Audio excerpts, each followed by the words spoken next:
Not on the STL. Sorry. We're on the Illini Guys. Welcome to the IlliniGuys.com YouTube channel. This is Mike Kegley here with Brad Sturdy. We are talking the post game on the Illinois 34-16 loss to Ohio State, which shockingly Illinois ended up with more yards gained, 295 to 272, 248 passing yards to 166 for Ohio State, 47 rushing yards to 106 for Ohio State, 22 first downs for Illinois, 17 for Ohio State. And as you went down, yards per play was roughly equal at 4.3 to 4.2 for Ohio State favor. Average yards per completion was 8.7 for Ohio State, 8.3 for Illinois. And the biggest issue was Ohio State made it into the red zone 6 times and scored each time. Illinois only made it there 3 times, and they had 3 turnovers that cost them 21 points. And if you take 21 points off of the Ohio State score, you may have actually had a pretty good game. Brad, give me your thoughts on this, where I think both of us thought there was quite a bit of a difference in terms of overall talent levels between these two teams. No question. I have to correct you, Mike. Although the stats say 3 turnovers, when your punter takes a knee, it's actually 4. Touche, you got me there.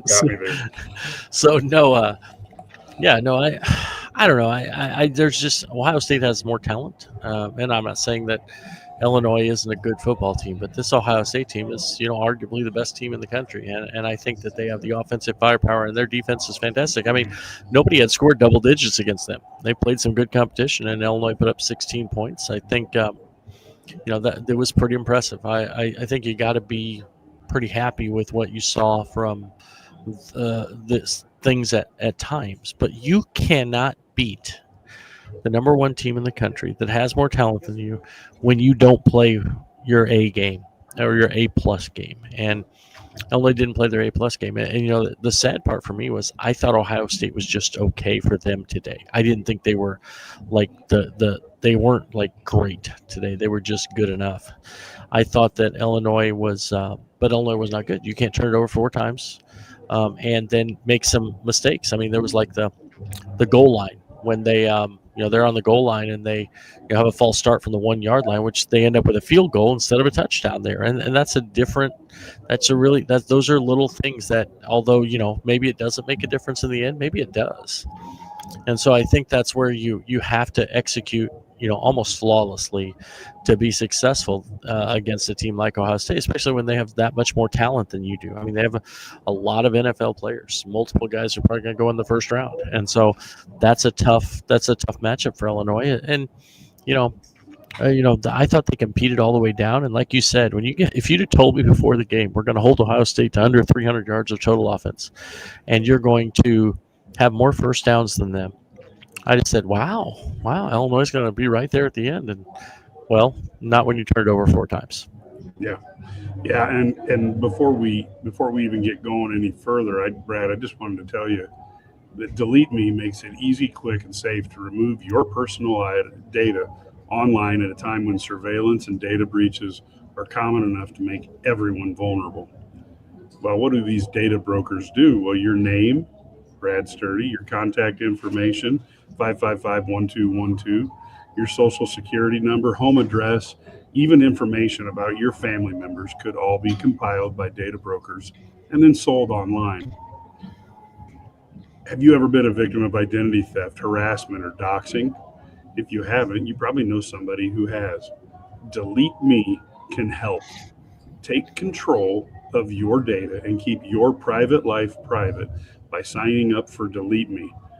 Now it's at a special discount for Illini Guys customers. Get 20% off your Delete Me plan when you go to joindeleteme.com/HIT and use promo code HIT at checkout. The only way to get 20% off is to go to joindeleteme.com/HIT and enter code HIT at checkout. That's joindeleteme.com/HIT, code HIT. So the thing to remember if you're going to do that is HIT. Brad, as we look at this, Illinois really was. I thought they kept a relatively clean pocket for Luke for most of the game. And while Altmaier, he was 30 for 44, he had his first interception, which I thought was kind of a cheapie. It was a deflection. Um, he had 248 yards with one interception, one TD. I thought he was off a little bit today compared to his level of play, and maybe that's a compliment to how good he's played. But he just never seemed to get into a full rhythm. He was always a little early, maybe, or holding on to the ball a little late. But I thought it was a good game considering you were going up against the number one defense in the country and a defense that many have compared to some of Nick Saban's Alabama teams. Oh, no question. I thought he struggled early on with missing some throws, making some late reads, and it's easy for us sitting up in the press box, having the full field view. If he'd sit up here, he could probably throw some really good passes. So, but yeah, but I thought I thought he got better, kind of relaxed, settled down. But at the time, then you're behind the eight ball once you're down, 20-0, and then you only get a field goal. If you get a touchdown there, maybe it's a little different, going into halftime. Then you score a touchdown, start second. If it's 20-14 at that point, maybe they feel a little pressure. But the other thing, Julian Sayin, you talk about Luke Altmaier having no pressure. Julian Sayin, I think, still is he even dirty? Like, I mean, did he even touch the turf? I mean, I don't know if he went to the turf unless he just fell down on his own. So it's really wild to think about. So I don't know. I think that this is a team that has, atmosphere was fantastic. The pregame, we talked about this. This is the best pregame I've ever seen here at Illinois from a number of people. I saw people that I haven't seen here in ages. Usually it's the same people. There's a lot of new people, a lot of people involved. So they did a great job with that aspect of it. Obviously a sellout, and this was like a focal point of a game. But then the other side of it is, so you got to come out and you have to be sharp, and they just weren't. And Luke was fine at times. Other times maybe he made some bad reads, whatever. But there's a reason Ohio State has the best defense in the country. They're really good, and so Illinois is just Illinois is just not at that level. And we can talk about why. One team spends $30 million on their team, and one team doesn't. So, you're not going to compete. I mean, there's a reason they have, a salary cap in the major leagues, and and in the NFL and things like that. I mean, NFL has the most most parity, because they have the salary cap to keep things on an even keel. And even the major leagues, I mean, you see teams, like go over the tax, the Yankees, Dodgers. Well, they are always there at the end of the year. They're always in the postseason. So, college football is going to be this way. You're going to have a perfect game to beat some of these teams that have that much more talent. Yeah, and I think that's probably the key is you just can't afford to have turnovers like that or the occasional errant kneel down by your punter. And obviously he was wanting to field the ball. I get it, but that was a mistake that came at a time that was pivotal in the game. I thought we found out a few things about Illinois. One is Hank Beatty gets yards after the catch, and basically, he was 7 receptions for 48 yards, and 37 of those yards were after the catch, which means Illinois needs to find ways to get him ball in the open field a little more often. I thought that Cole Rusk, which he obviously has had some issues with not being a Mark Bavaro style blocker, but I think he showed that he can go up and get the ball. And I actually think Bowick, I think he's almost an underutilized asset as well because, he drew a pass interference call and really uses his body well to go up and get the ball. So we saw a couple of players going, and we had Lowry. Aiden Lowry came back, and while we know he's not at full strength, 8 rushes for 50 yards, had one really nice run as well. I thought it was nice to see some of these, and Jordan Anderson got in and played a little bit, both running and receiving. So there's things we can build on, and I'm going to throw kind of a statement out at you, and you tell me if I'm crazy or not. But if You're Illinois, crazy. yeah, You exactly, meant after the statement. Okay, I'm sorry. exactly.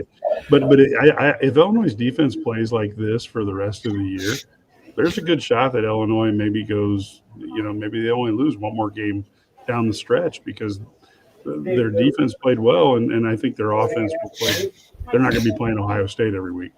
No, we talked about that. One of the keys was making them play in front of you and then tackling. And I thought they tackled well. I mean, there wasn't a lot of missed tackles in space and different things like that. And, I get Ohio State was very vanilla because they don't have to do anything special. But I thought the defense was much improved. I thought they were much better. Getting a bye week here is going to be good. Get them a little healthier. Get less beat up and be ready to go against Washington and this is this Washington team is a good team, but they're not like Ohio State, and this is just a different level. And that's the scary part is how Ohio State is one of those teams. I look at that talent and where they are defensively, and I really think that this is a team that probably is going to end up being better than the team that won the national title at the end of the year this year. Now they'll probably lose to Michigan because they do find a way to lose that game. But I mean, no, this team's really good, and they were impressive because I didn't feel like they were great today, and they were still really good. So it's very impressive. Yeah, I really thought that, I know there's a lot of people who have been very vocal about being frustrated with Aaron Henry, and it's hard for me to get too upset when you go 10-3 last year, and I'm not saying Illinois is going to do that this year, but their defense doesn't give up as many points, or at least allows the offense to be in a place to get the win. And I thought they played relatively well. And the difference of having a great defense is that when you turn the ball over, the defense is good enough to stop the opposing team. But I just think it's unrealistic when you're playing the number one team in the country to essentially have 4 turnovers. And one of the things that Brett Bielema talks about in his Football 101 is that, if you're going to end a possession not scoring, it needs to end with a kick. And that kick generally gets the ball into the other teams, or gets the ball deep in their own territory. Well, they had too many drives that started that ended without a kick, and the Ohio State drive started in Illinois territory. Makes it really hard to win games when you're playing the number one team.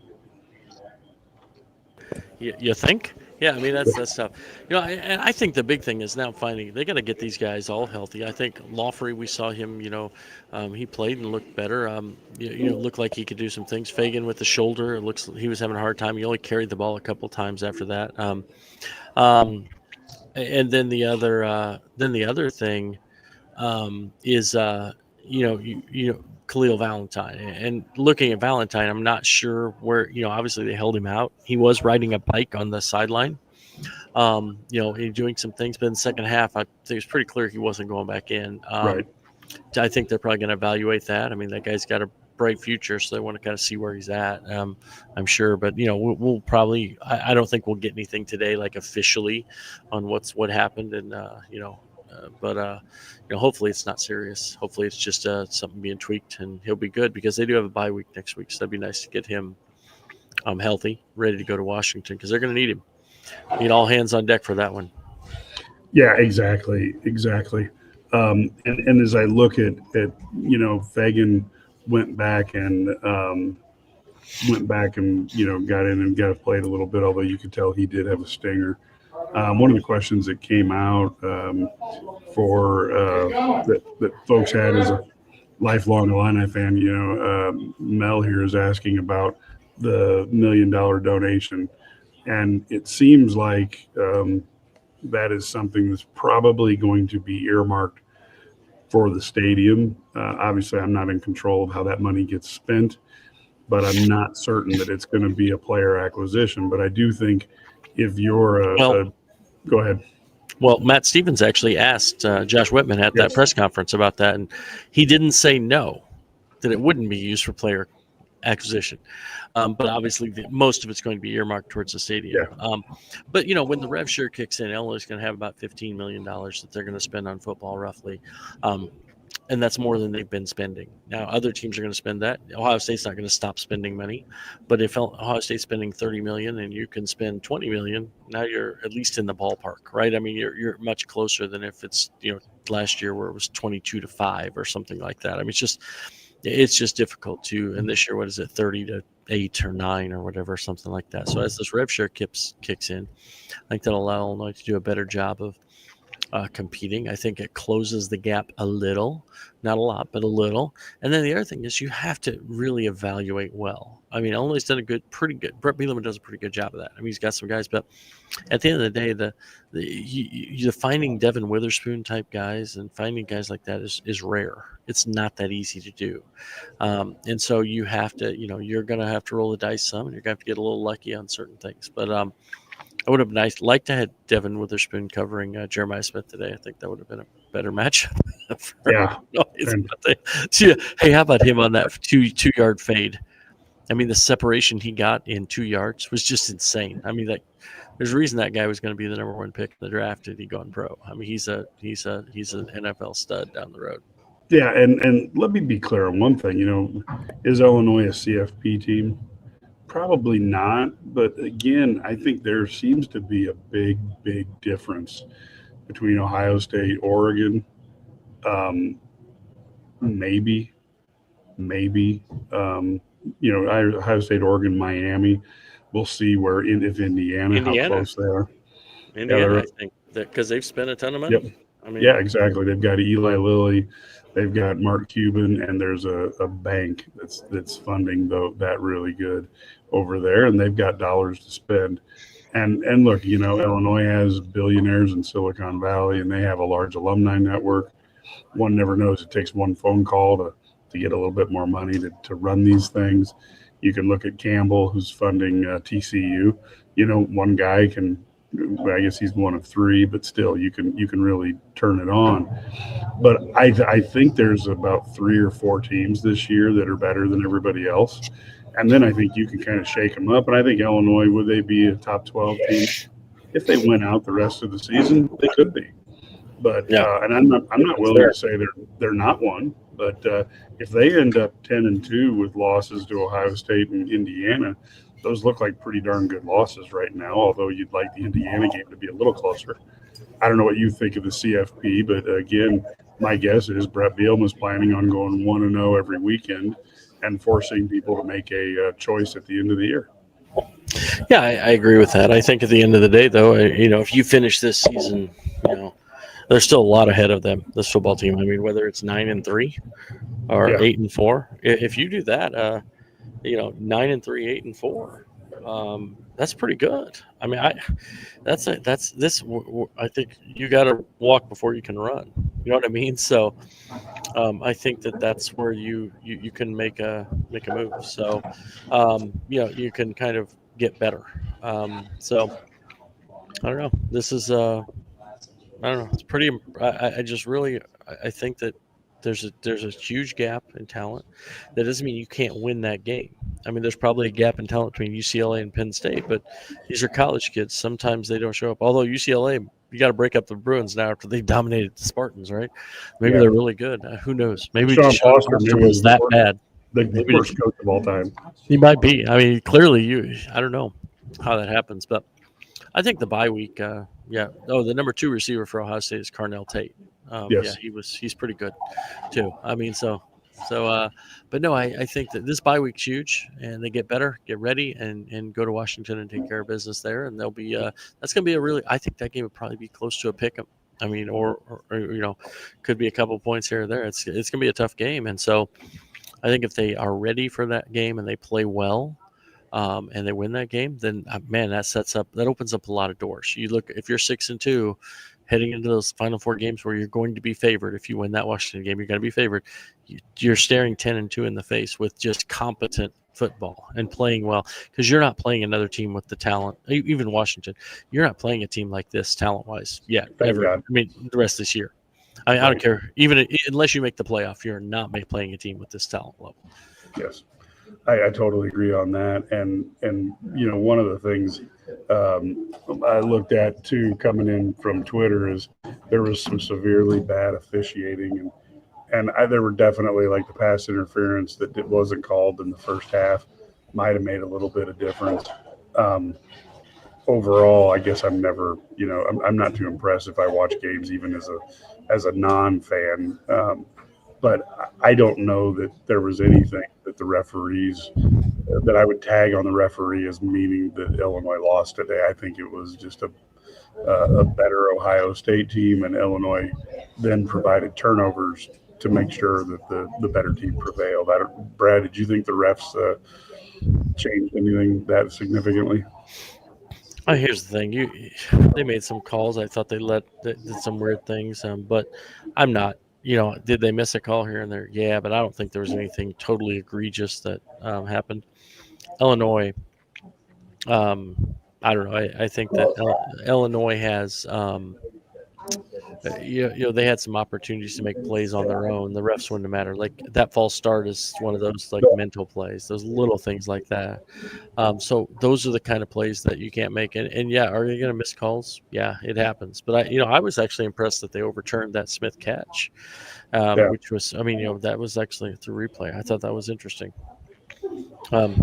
Yeah, so, and like I say, they missed calls, but you had opportunity to overcome that. yeah. So, No, I agree. And then of course we've got let's go to this one instead. Zero explosive athletes. I don't know that I would say Illinois is at zero, but Illinois yeah, has less explosive athletes when you have a $9 million budget, and your adversary this week has a sure. $30 million budget. But I think overall, Illinois, outside of Oregon and Indiana, right now Illinois can compete.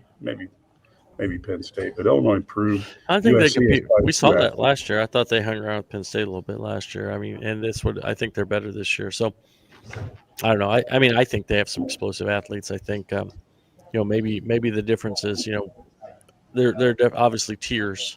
I think you compare. I guess we kind of forget um, how different guys look against Purdue last week than they did against Ohio State.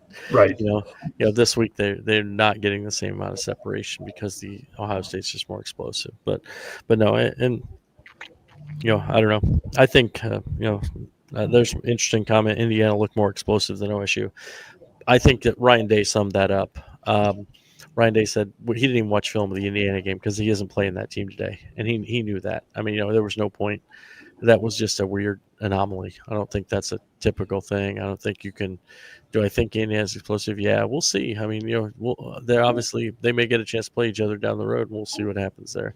So, but And also, I don't know. Brad, let me jump in here, but OSU looked like they were trying to keep this relatively vanilla. I think they felt like they could go out and beat Illinois, and they did. But I don't know that they. I don't think a cornerback blitz is necessarily revealing too much. But No, they really didn't do. That was about the most out of the ordinary thing they did all day today. They went out there and won the game, and it looks like they're using. They're trying to keep a lot of things under wraps, and well, who knows here's the thing. I will guarantee you they had things ready to go if they if needed they them. needed them. Yeah, But when you have a defense, like I don't think people realize how good this defense is. I think they look at it and say, "Oh, they're not that good," whatever. I'm telling you what, this Ohio State defense is insanely good. They are, no team had scored double figures against them. They hadn't given up a red zone touchdown, I think it was, till today. You have two. This is and they played Texas. It's not like they played bad teams coming into this one. So this is a really good defense, and they're still healthy. Um, I think also, Sayan's a first year starter, so I think they're trying to develop him and not let him keep his confidence and so forth. And so um, I don't know. This is should be pretty interesting. yeah, and I think Sand played really well, and I do think that he played a little better than Altmaier, and The one thing though that I Yeah, think but is off hard is did doesn't have that Allmeyer have offense, Jeremiah Smith? and he Did doesn't have Allmeyer the have offensive line. Yeah, yeah, or Jeremiah Smith or Carnell Tate? I mean, yeah, it's just really good. I mean, we've seen that, you give a really good quarterback bad receivers and they suddenly don't look as good, so yes. I don't And know. I'm not saying Illinois receivers are bad, but you're talking about NFL guys versus, good college players. well, There's you're difference. talking. Look, when you look at Tate and Smith, and then what they have behind them, this may be the best wide receiver group that Ohio State's had in the last 10 years. And they've got so many guys in the NFL that you can't count them playing wide receiver. So, I mean, this Yeah. is definitely there's You know, football is more of a team sport than any other sport out there. do you think the offensive line did a better job protecting Luke today? I mean, I I thought they really did. There was I only so, 2 so did I. sacks. I mean, Yeah. there was some pressure at different times, but they were much better today, and they've been much better the last couple weeks. So Yeah, I do think the one thing that's 3 weeks. yeah, the one thing that has caused me concern, we've had three sacks, one each of the last 3 weeks on cornerback blitzes. So there are some things that you can definitely get at the Illini by running certain packages. And I'd like to see. I'm sure that's something that Brett Bielema is going to work on in this time off. You've got time for practice, and you've got the opportunity to kind of go after some of those. And practice and rep some of those things that are causing you problems.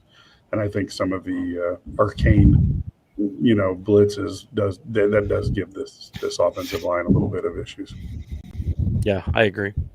I think this speed gives them, some troubles. But yeah, no, I think the other thing I saw was, today was I thought that Illinois, I thought tackling was much better for Illinois. They didn't miss near as many tackles as they had previously. Took better angles, Dramatically better, right? flowed better to the ball. I mean, like, just they were, there was one player, I think it was Rosiak. He looked like he was shot out of a cannon to make a tackle one time. I was like, wait, where's that been? Where's that pursuit? So, no, but I thought they tackled well in space. They didn't have a lot of missed tackles. So that's a good thing. I mean, that's what you have to do when you're not as talented, right? You don't have, you don't have that. You have to be better at the fundamental things, and that's making tackles. That's being in the right position, all those types of things. Yeah, and you're talking about less missed tackles against the best team they've played. Yeah. So you're talking about guys who are good with the ball, and that's got to be, again. I'm sure Brett Bielema is not happy about losing this game. I'm sure he's, he comes into every game planning to win it. But there are some positives that you can take out of this. And again, I think I said it at the start of the podcast. If Illinois plays defense at this level for the rest of the season, they've got a really, really good chance of going 10-2. And boy, to get a 10-win season under your belt in the regular season would be fantastic for the Illini. I'm not saying it's going to be easy or it's a guarantee, but this defense is quite a bit different today than what we've seen the last few weeks. Yeah, and I think you're playing your toughest game off a bye week now. I mean, toughest remaining game. You've got a bye week, and so that's if you win that game, I mean, you got to feel really positive about your chances to run the table and go 10-2, and if that still keeps everything in play. Now, do I think that they should be a college football playoff team? Do I think they're one of? Okay, I'll say this way: they go 10-2. Do I think if that happens, they're one of the best 12 teams in the country? Probably not. But does that mean they don't get in? No, it doesn't. It depends how other things happen, because you could have other teams lose games they shouldn't lose.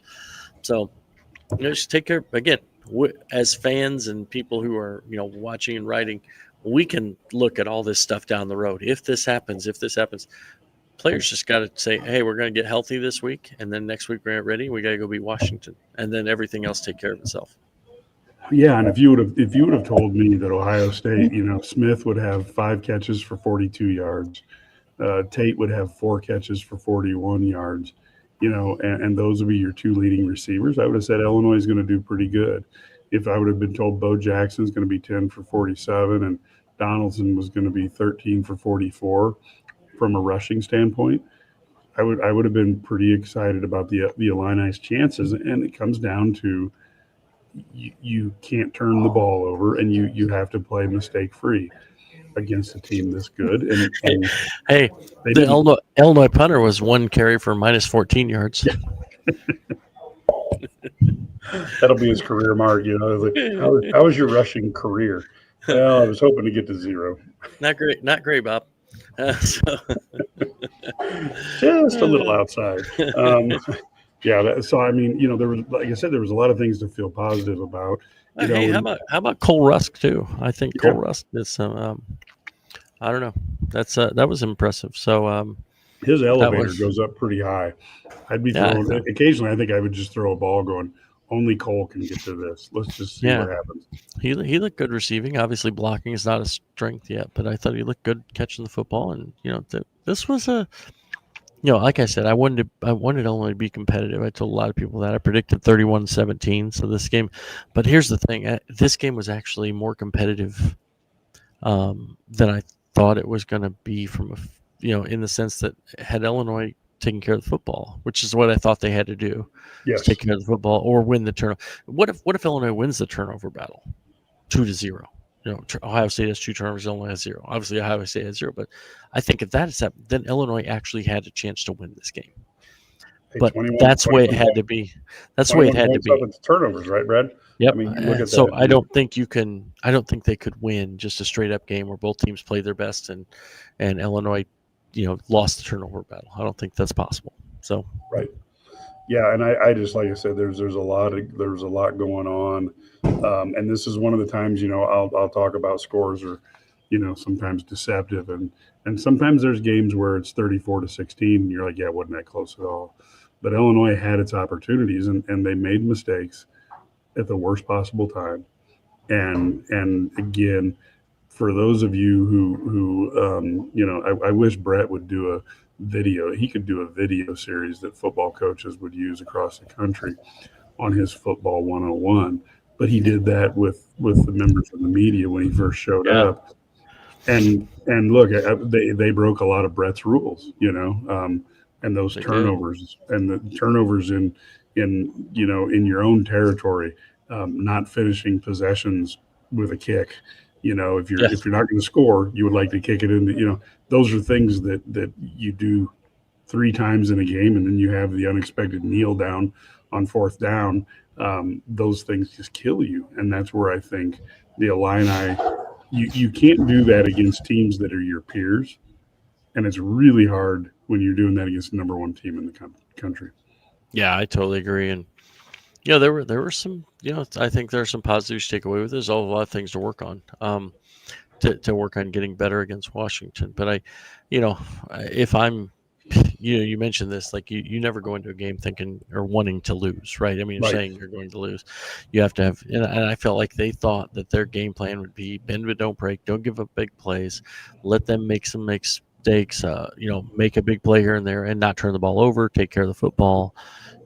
Take advantage, same thing. And I think they thought that would be a way to win this game. I thought their offensive adjustments were actually pretty good when you think about how they went to going more of a, not subbing as much on offense so that Ohio State couldn't sub on defense. You saw them do that a lot on those drives where they wouldn't change personnel. And, so we'll get snap counts later, but I thought, some of those guys were on the field for more snaps, some of those wideouts for more snaps than they've been on the field in any game this year. And so I think that could be very, very intriguing to kind of look at that. And I think they saw something and they went after it. I will say this, I thought there were 2 plays that Barry Lanning ran in the red zone that were fantastic. I thought that shovel pass to Aiden Lawfrey that didn't quite get in before the false start, and then I thought the Beatty pitch to Lawfrey, handoff to Beatty, pitch to Lawfrey. I thought those were both really great play calls in those situations, and one of them got a touchdown, the other one got it down to the 1, and without the false start, probably gets in another touchdown. So,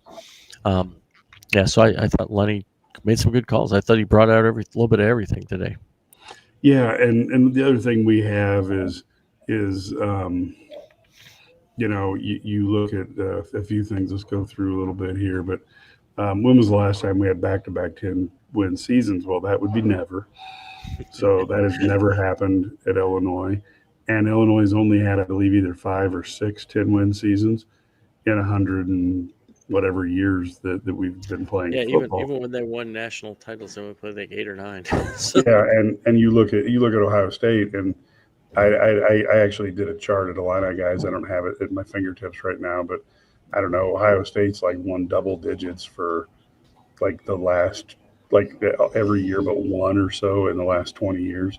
So the Luke Fickell year where he coached as an interim coach at the end of the Urban Meyer, they went 6-7. And by the way, that 7 losses was the most losses that they've had in the last 75 years. So, you're talking if Brett Bielema was able to do back-to-back 10-win seasons, he would be the first coach in the history of the school to accomplish that. That's a big deal, and that will, help get more NIL money, and it'll also help attract more talent. And this is good and I have not checked this, but let's just assume William is correct. That's the difference in how much you are, player acquisition. That's a resource cost, and certainly that's where Illinois. When was the last time Illinois beat a player that beat Ohio State for a player that Ohio State wanted? in basketball or football? Let's go football. Yeah, and I'm thinking maybe they wanted Regis Ben. Yeah. So I mean, yeah. I'll go back to that. Martez Wilson, maybe. Yeah. So I mean, generally, if Ohio State wants the player, they can go to a higher level, and it is what it is. But I do think that the talent level and what Brett Bielema does is try to find those diamonds in the rough to make the difference up. Linebackers need more speed. I'm not going to argue with that at all. No, I think so. But I don't know that was the big issue today. I agree. I mean, I'm not saying you're wrong, but I just think that I think that wasn't our big issue today. Somebody said it wasn't competitive. One person says Ohio State wasn't trying on offense. Well, they weren't. Here's the thing. They were taking what Illinois gave them because they don't have to do anything special when you have a defense that's the best defense in the country. So, I mean, we'll see. I mean, you do what you need to win the game. Like, I don't know this was a situation where they didn't have to do that stuff. You know what I mean? So, and don't you think that's a huge, people know, Illini guys fans know I've been pretty critical of Ryan Day, and it is my opinion. Whether it's provable is irrelevant, but it's my opinion. If you switched, Brett Bielema and Ryan Day, I think Brett Bielema probably wins more than one national title the last 6 years. And I'm not certain if Ryan Day at Illinois wins 10 games. But, regardless of that opinion, I got to give Day credit because he's going out and they're doing what's necessary to win. He's taking what the defense is given. He's not showing too much to his opponents. And he's not really worried about the style points. He's just worried about the W, and I think that focus is something that may really help his team, especially when they go up and they've got to play that team from up north, and I'm not certain this year whether it's at the Horseshoe or up at the Big House, but I think it's important to stay focused on just getting the W and not worrying about style points, and I think Brett Bielema is very similar that way. Yeah, I totally agree. There's something, this stuff is part of this. I mean, Ohio State doesn't have to do anything, and also they aren't showing anything on film that people are going to see later. Yeah, so I don't know. Well, and the guy says Jay brings in proven coordinators. I mean, I think Barry Lenning's pretty damn good, guys. I don't know. I think he's proven. I think he's really good. I think that, Day brings in proven coordinators from the NFL, and he pays them more than most head coaches make. I mean, you know what I mean? They're because they have just stupid amounts of money there. I mean, if Brett Bielema could pay, millions of dollars to a guy, $3 million to a coordinator, then probably you have a different pool of people. But here's the reality. It's Brett Bielema's defense. I mean, Brett Bielema, Aaron Henry may call it, but it's Brett Bielema. They're going to do what Brett Bielema wants them to do. I mean, look at what Ohio State they actually pulled a sitting Power Five head coach, um, and he sitting Power Five head coach to be their offensive coordinator Yeah, last year. I mean, think about that. That's crazy. and they pulled it from another Big Ten school, which allowed Deshaun Foster to To go. ruin UCLA. So Yeah, I that mean, it's can you called imagine that? strategery. Can you imagine that would have been the equivalent of like Illinois deciding, you know what, we're going to pull in Greg Schiano. Greg Schiano to be our defensive coordinator. I mean, that's crazy. So, and I think he says the guy that we got. I think Lenny's very average, way too cute, still in the red zone. I thought those red zone calls were fantastic. I mean, I think that's what when you can't just blow people off the ball. I think you have to do things like that. There have been plays that I didn't like, but I thought he called a good enough game today to be successful. And he's pretty good, and that's why he's going to get some head coach looks after this season. So I think he's very good as an offensive coordinator. Yeah, I and I don't, love. you can't look at it and say one thing. Ohio State's better at every position. Illinois doesn't have any talent. All this stuff. But Illinois scored 16 points. Illinois had a really good offense, but it's not because of the coordinator; it's because of the talent. You Yeah, can't have it both ways. You can't have it both ways. You know what I mean? and Like, that play where Hank ended up pitching to Lowry. oh, That was a thing of beauty. I mean, that was you a could great play call. even Ohio State, their players just like stop, like I'm not going to do. Yep. We're not getting him. It was just That was one of those. That was one of those tip your cap plays, right? You're like, Yes. oh yeah, okay, hey, good job. So Now the other comment was it's crazy that we don't play Trimble more, and obviously Trimble's a very good player, but I will tell you, I don't know the individual reasons on that, but I will say that if you want to get on the field for Illinois, you better know how to block. Now that may Mike, not be the Mikey reason. probably. I think Mike Trimble weighs about the same as your left half. Wow. I think that's the biggest problem. Yep. So And I agree. Like I said, it's one of those things where again, I think Brett Bielema has the respect of a Ryan Day. Ryan Day didn't try to run the score up, etc. But I think this was a day that you can build upon. yeah, And totally agree. as a fan, you're going to look at all the things and think, oh my gosh, this sucks, that sucks, the other thing sucks. But as a player and a coach, you can't afford that negative thinking. Nope. You've got to find like, okay, what can we accentuate that we did well, and then what that we didn't do well, can we put a fix in play for? And No question. you can't get into this, Brad. You've coached for decades, but you can't get into this game. You're dating me, Mike. Yes, yeah. No, I'm not. I'd like to go on the record. No, I'm not dating Brad. But I do think that I mean it's really important to think there's just a different perspective from a fan standpoint than somebody who's out there and has to get a W every weekend.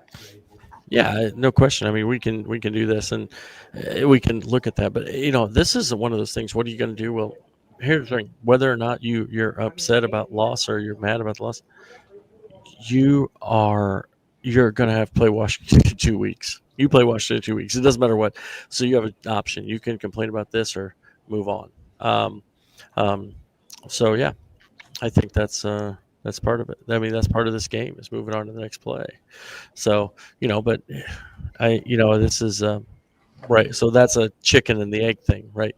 They didn't have to get aggressive on offense, but Illinois made them play underneath. I mean, that they didn't let anybody get over the top. That was the whole game plan, was to not let them play that way, and which is fine because it's part of it. But this is still that's I don't know. I think that you take away the turnovers, it's a totally different game, and then you force Ohio State to be more aggressive. Now maybe they make a few mistakes, and that's what you needed to have happen. So and it didn't happen. So at the end of the day, you flush it, you move on, and now you focus on the next one. But I do think there's some things to build on. Yeah, I agree. And I'll be honest with you, the first interception was probably a PI in Ohio State. One of the things you see in folks who haven't been in the press box, you can see Brad's up on the top level. I'm down on the front level.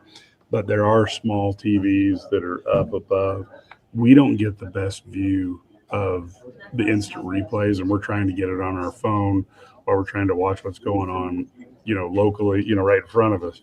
So I cannot. I honestly, I didn't see if that was a PI, so I couldn't answer. Where we have a great view if we were playing quarterback because we could see Yes. everything up there. That's where you can see everything upstairs is the players moving. You see who's open and guys running free, and you're like, oh, throw it to him, But where we struggle is those minor little things where you're trying to see up close.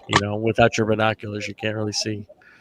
Yeah. So I gave you a little view there, but it is definitely it very well could have been. Yeah. Following up on that, I thought Ohio State played defense a lot like Illinois played defense when Ryan Walters was here. Yes. Is that press man-to-man coverage? They have their hands on the receivers a lot, thinking they're going to get some pass interference calls occasionally, but they think that's going to outweigh. I think there were a couple of them today, but it's going to outweigh the fact that it's going to be hard for guys to get open in their breaks and get separation because they've got their hands on them a lot. And I thought there were probably a lot of, so I think there were a lot of. Situations where maybe you could have called that, but they're not going to call out there. So. And look, part of the thing that they bank on is that the refs are going to say, you know what, I can't call too many pass interferences because I'll be determining the game, and they're right. And I don't mean this. This is for William there. Yeah, I have to add this. Like, there is if you want to, Illinois is a huge school. They have a huge alumni base. They have tremendous resources. You're exactly right. They are on a different level than Ohio State's on a different level than Illinois when it comes to that resources. And that's just a fact. I mean, we can say it's not. I mean, Ohio State's selling at a 100,000 seat stadium or 90-some thousand. Illinois is selling at a 60,000 seat stadium, and we're thinking we just, won World War III or something. You know what I mean? It's just it's a different level. And the NIL dollars are different. The budgets are different. It's just different. And I, do I think that means Illinois shouldn't beat Minnesota and shouldn't beat everybody else? Doesn't mean they can't beat them, but they're not on the same level as Ohio State. And if you think they are, then you're not right. I mean, look, I don't want to tell you. If you want to fundraise, let's go talk about, like, again, as a sales guy, if you tell me my territory is going to be predominantly my home base is going to be 150,000 population versus a city of over, that's around 1 million and a metropolitan area that's well over 1 million. That's what Columbus, Ohio is. So just without even like forcing yourself to get in a car and travel more than a half hour, they've got all those pockets that they can go to in terms of businesses and entrepreneurs. Yeah. And then if you look at the history of the school, the Ohio, the stadium was built with the university not paying for very much of it because the city businesses and boosters realized how important that was, and they helped make the stadium have the opportunity to be bigger and expandable. So 100 years ago, these people were doing that, and the results that you see are since 1950, they've had 5 losing seasons, and the most they've ever lost in a single season is 7. Illinois is markedly different than that, so we're not trying to make excuses. It's just a different set of circumstances there that gives you, kind of an idea. Even like at Illinois, I got one here just like wins by decade. And if you go in, this was a couple years old, but if you go in like to the 2010s and 2020s, Illinois won 45 games and 46 games respectively in 10 years. Ohio State would be at 45 and 40 in 4 years in those decades. So over the years, they've done what is necessary to win, and that's been built upon year after year. Doesn't mean Illinois can't do that, but it will take time to build that. And that's why I get, like, for instance, I talk Oregon fan, and I said, yeah, I used to remember when Oregon was one of the worst teams in football. And they're like, what do you mean? And I said, well, it was 30 years ago, but they suck. And Yeah. then if you look at Indiana, the Indiana fans are like, we deserve more respect. I'm like, hey, you know what? Signetti's great. You guys have started off fantastic, but it's only been a year and a half. Give Yeah. it some time. Give it some time before people give you the tip of the cap that gets given to Ohio State, Hey, Alabama. but hey, the Indiana fans also want the same. They want the same on the basketball side. They want credit for all the history, and then on the Yes. football side, they want credit for recency. So you can't have it both ways, right? I mean, they Oh get yeah, so you can. much. Well, yeah, but they get so much respect in basketball, even though they haven't won anything for.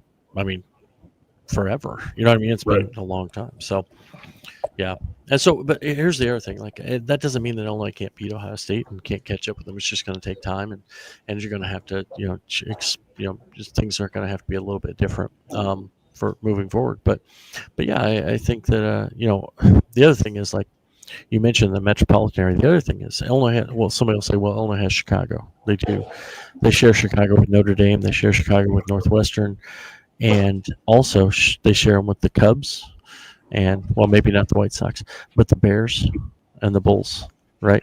And Well, so this is an interesting conundrum because in Ohio State they share it with the Columbus Crew and the Blue Jackets. You know what I mean? Like, I mean, it's a AAA baseball team. So everything funnels from that metropolitan area is Ohio State. It's all about Ohio State, and that's the reality. And so it's also mostly about Ohio State football. and modern day coaches. Look, I'll tell you, there's probably 3 or 4 regional quote capitals unquote around the country: L.A., Dallas, Chicago, Atlanta, and New York. And those cities are basically national recruiting grounds where the big programs, whenever there's a really good player, they just parachute in with cash. So, for example, if Georgia, as good as they are in football, but if they could dominate the Atlanta metro area, they'd be even better. But they have to worry about Ohio State and USC Mm-hmm. and Texas coming in and trying to take the best players. And Illinois has that same challenge because you've got that Chicago area that's heavily recruited by Notre Dame, Michigan, Ohio State, Iowa, and Wisconsin, and that doesn't even include when the really good player comes along, all the national teams that parachute in with cash and prizes, so to speak. And Yep. Brad, you've covered recruiting longer than many people. You can talk about how challenging it is to deal with the big city politics in those areas. It's intriguing for sure. It's always fun. Yeah. So it's I don't know. It's tough, but I mean, that's where you got to navigate it all, and it's part of the process. Doesn't mean Illinois can't do it. Just it's going to be harder, and I don't know. That's and I think that sometimes Illinois actually had no. Yeah, so I think I don't know. I actually I don't know. I kind of like the. I just like. I like where Illinois is at, though. I really do. I like where they're at, what their potential is, and I know it's not Champaign University. Yes, I get that. When I was paying tuition bills for my daughter, I knew it didn't go to Champaign University. But thanks for the geography lesson. But But unfortunately, with past generations of administrators at the University of Illinois before Josh Whitman, you got to go back to Neil Stoner for an athletic director who really understood the potential of Illinois athletics, yes, because there were so many people who were satisfied.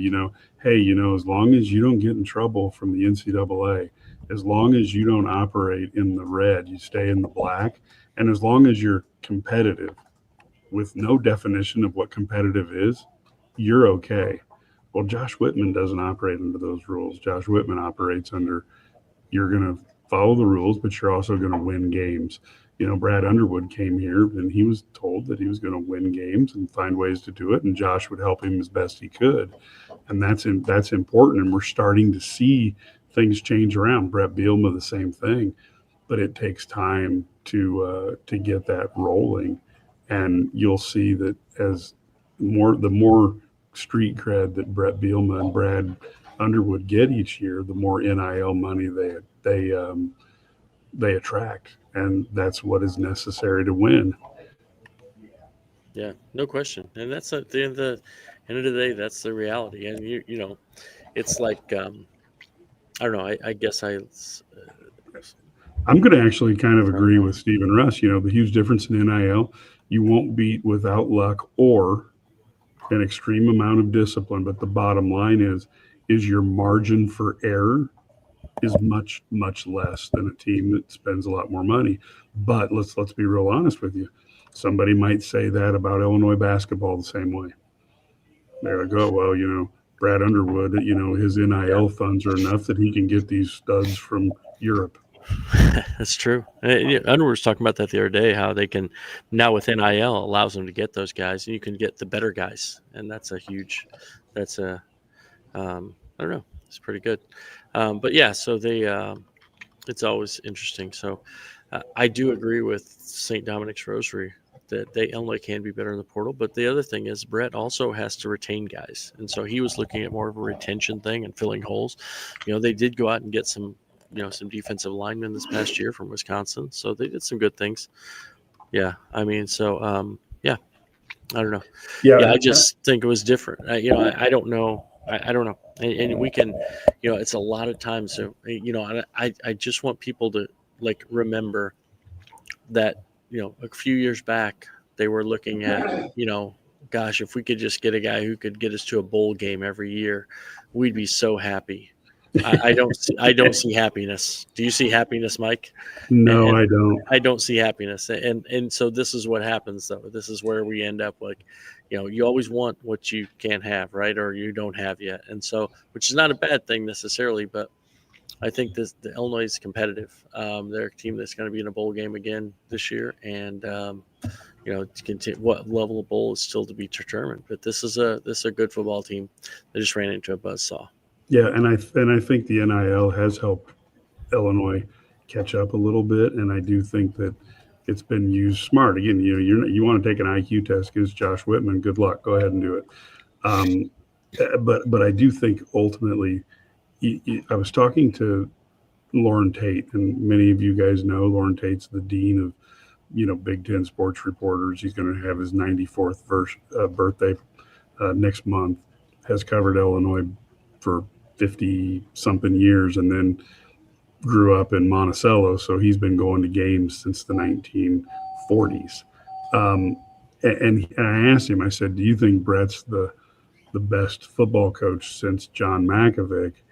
And he's not going to answer that because Lauren's going to play it down the middle. But what he did say, which is really interesting, is he said that Brett runs this like a leader of a big organization, and he gives responsibility to his defensive coordinator, his offensive coordinator, and he said that's different than what it was where Mike White was doing the offense and had somebody else doing the defense, and John Makovic was doing the offense, and he had he had what's his name doing the defensive coordinator, and why am I blanking on his name? Ended up being the head coach after him. But he didn't even ask for a defensive game plan. He's like, that's your job. Ron Turner did the offense, and the defense was, something else.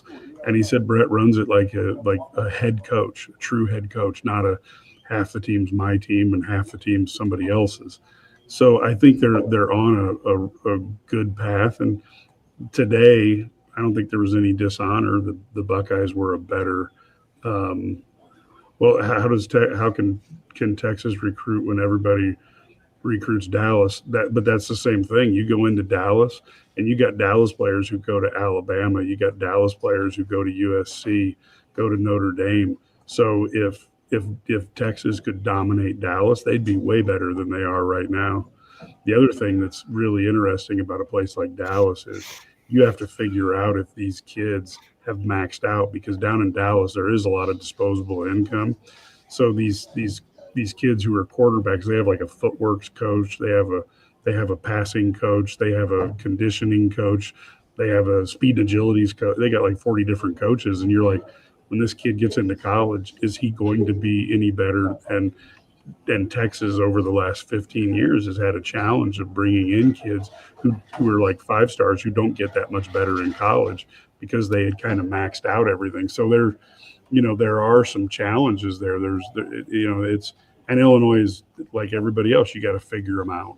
And the best way to figure them out is to have more money to spend than the other guy. And, if you got more money, you can make mistakes. Yep.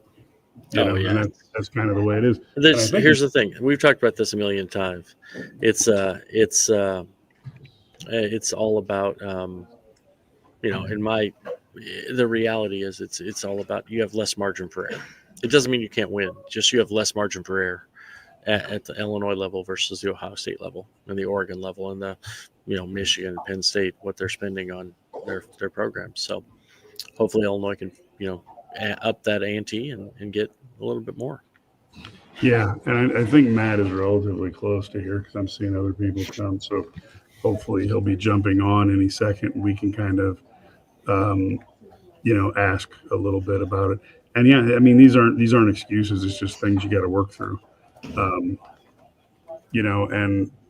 I got to be honest with you. I look at some of these comments and I don't know if there we got Matt. All right, Matt, got a couple questions for you. We're hearing from people that Brett was criticizing the defensive play calls on third down. I'm asking you for your interpretation of what you saw at the press conference.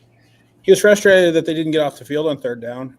He was more frustrated about the mistakes that led to the defense being in its own territory from the beginning in the first place.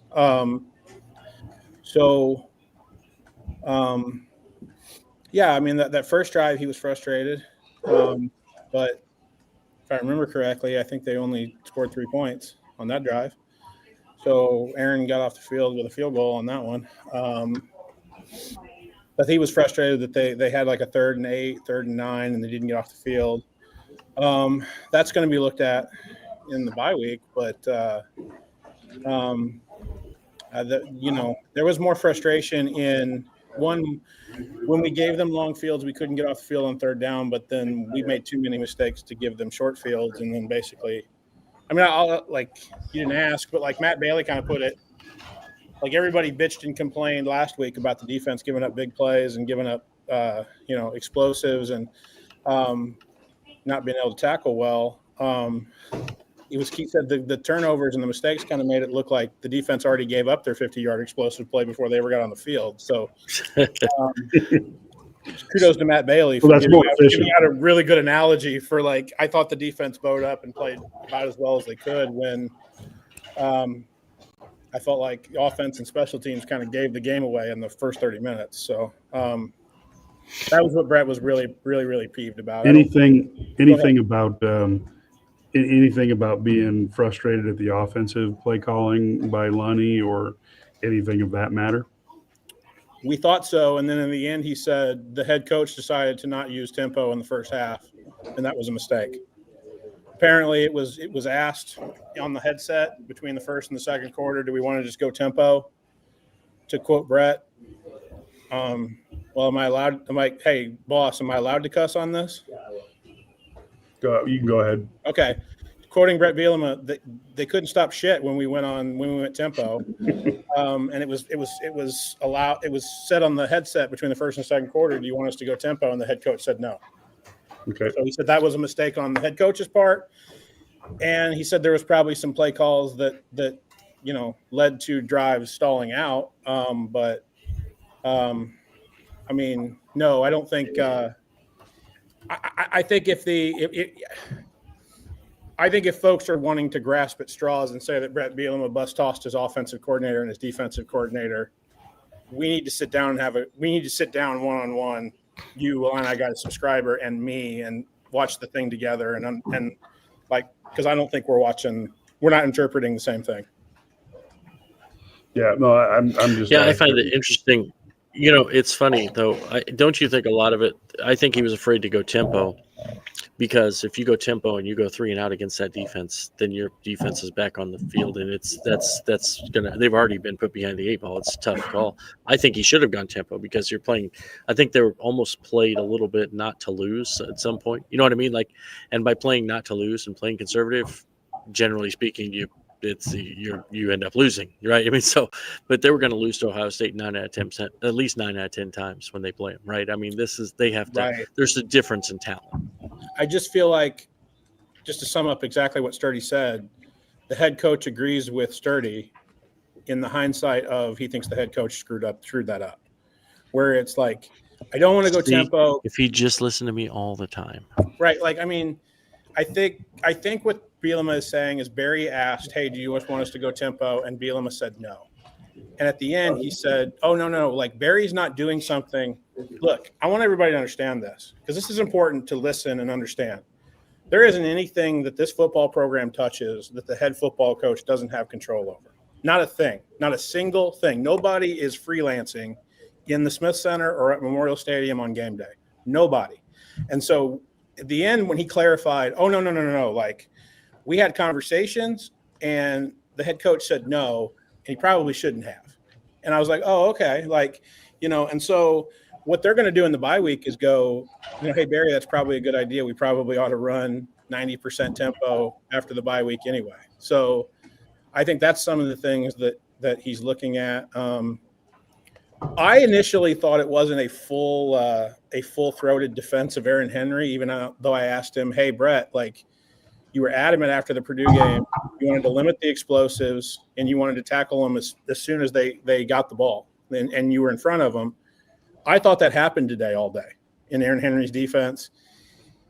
He mentioned they couldn't get off the field on third down, and that's frustrating, but I didn't think it was a full-throated defense of Aaron Henry. Funny thing is that the players gave a full-throated defense of Aaron Henry and said, "Hey, we think our secondary played balls out today, short of a couple of mistakes." And so I mean, I think Bielema is ticked at the loss because he knows that if Illinois plays, a somewhat perfect ball game, they're probably winning. This is a day that Illinois. This is a day that Ohio State had the door open. I don't think today was the day to ask, "Hey, did the defense make progress from week to week?" But I think they're going to go back and they're going to look at the film and realize, "Hey, I think the defense made progress from week to week." And going into the bye week and figuring out what you have and specifically what you don't have, Xavier Scott, they're going to figure some stuff out. And they need to figure some stuff out up front. Like, I mean, we got James Thompson today, and he was like, "Hey, up front, we got to be better because we think our secondary played pretty darn well today." So, no, I think that was the overall. Mike, look, and I'm going to say this. I think there's people that are just never like the cake is baked on what they think about Aaron Henry and what they think about Barry Loney when they ask those types of questions. Yeah, no, that's fair enough. So we don't like to go over an hour and 15 minutes. Matt, any of the any other things that came out during that? Did you get an update on Valentine? No. Okay. No injury updates. Okay. Luke Altmaier's like pretty much looking like somebody shot his dog because. I mean, if you look at it from the standpoint of he's 23 years old, he's never probably going to have another chance to play number one in the country on national television. And he didn't play his best game today. And the offense didn't play their best game today. So the analogy for him was we all know when the schedule comes out when Alabama, because he grew up in the South, we all know when Alabama's coming to town. Yep. Here we all know when Ohio State's coming to town, and you got to make the most of that opportunity. And he didn't think Illinois did that today, and his head coach agrees with him. That's a fair thing to say, because if they would have played played a little better, you take those again 21 points off of turnovers. You can say that the defense earned them, and I'm not arguing that. But if the offense hadn't given it to them, this is a different game. And I don't think they earned think they earned that one. Yeah, the punter taking a knee. Yeah. I don't know what the defense did to earn that one. That's technically the box score will say 3 turnovers and 21 points off those turnovers. Yeah. It's 4 turnovers and 24 points. Right, and that's the way that Illinois is going to look at it. To Sturdy's point, I'll give you a little insight before we get out of here on my column. Like, everybody associated with Illinois needed to see this. Okay, you lost by 18 points today.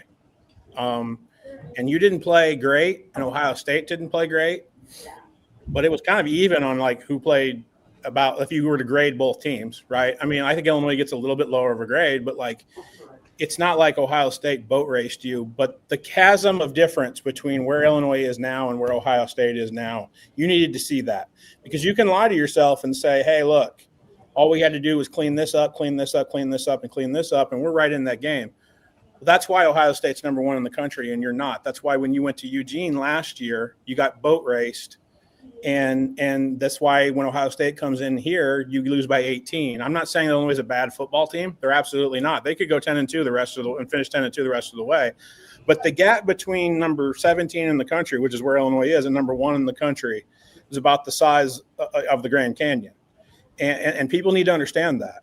And that's what you're fighting against now, is that you need to see that the difference is pretty vast, and that's what I think Illinois takes away from this, is that we've got a long way to go before, you know, we can really weakly think that we have a chance to beat the Ohio States and the Penn States and the Michigans of the world. And I think that's good. I think they needed to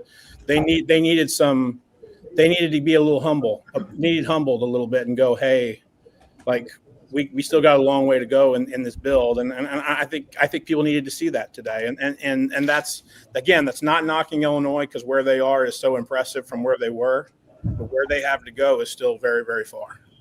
Yeah, and I've got to address one is Signetti is a hell of a coach, so I'm not going to throw any rocks there, but he's also got dollars from Eli Lilly, Mark Cuban, and a bank in the bank chain that's in Indiana, and so he's doing it with some very good funding as well.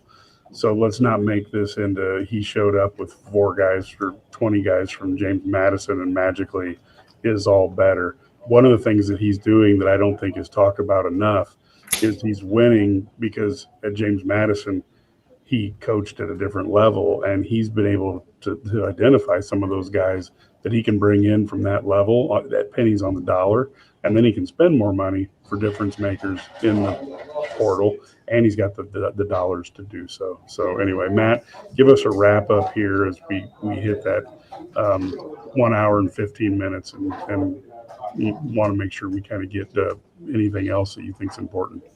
Bye week couldn't have come at a better time. I think Illinois got figured out that they're not there yet. They're not a college football playoff team, elite team yet. They got that, but there's a lot of things that they can put in front of them that you can go, okay, but the last 5 games of the year, like, we can win those games. So I think the bye week comes at a really good time because you've got players. I don't know how Josh Kreutz played or even finished in this ball game. I don't know how. I don't know. And so you got guys like Khalil Valentine that need to get healthy. You got guys like you got guys like Caden Fagan that need to get healthy. Aiden Lawfrey was in our post game, so like that ankle's feeling better and better, but he could use a bye week. And there's guys on defense up front that could use the bye week. So I think they're going to get healthy. I think they're going to recruit their brains out, like Brett Bielema said in the 26 and the 27 class.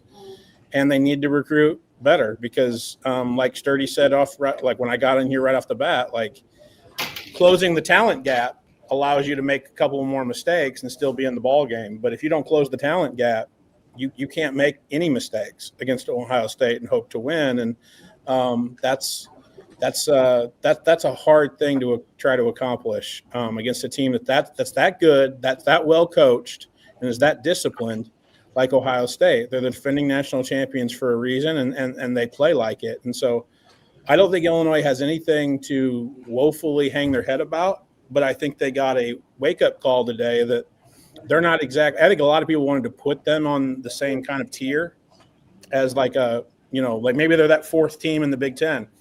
Maybe they are, but they've got a long way to go before they prove that. And I think you've got 5 more games to maybe prove that you belong there. But they've got a lot of things to work on. Yeah, and look, let's be really clear. Ohio State's a darn good team. They won the national title last year, and this team may be better because I thought by the end of the year their defense would be better than last year's. because they are young. I had no idea they would be this good this early in the season, which bodes really well for Ohio State fans.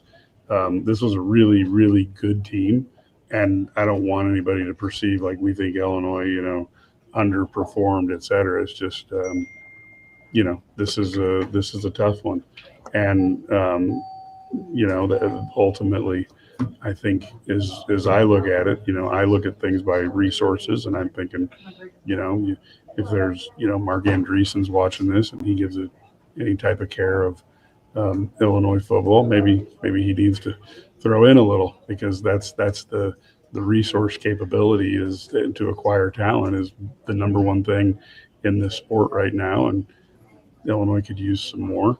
At the same time, I think the players and coaches are doing an awful lot with what they got, but you found out today you have to not make the little mistakes. Matt, one more comment from you, and then Brad can kind of wrap. If I told you that Illinois was going to hold Ohio State to under 300 yards, and I told you they were going to hold Ohio State to only 2 drives of over 35 yards in the game, I think you would have thought Illinois had a decent shot to pull this off. So my final thought is, if you want to bury Aaron Henry on this, then your cake was proverbially baked and pulled out of the oven long before this game ever kicked off.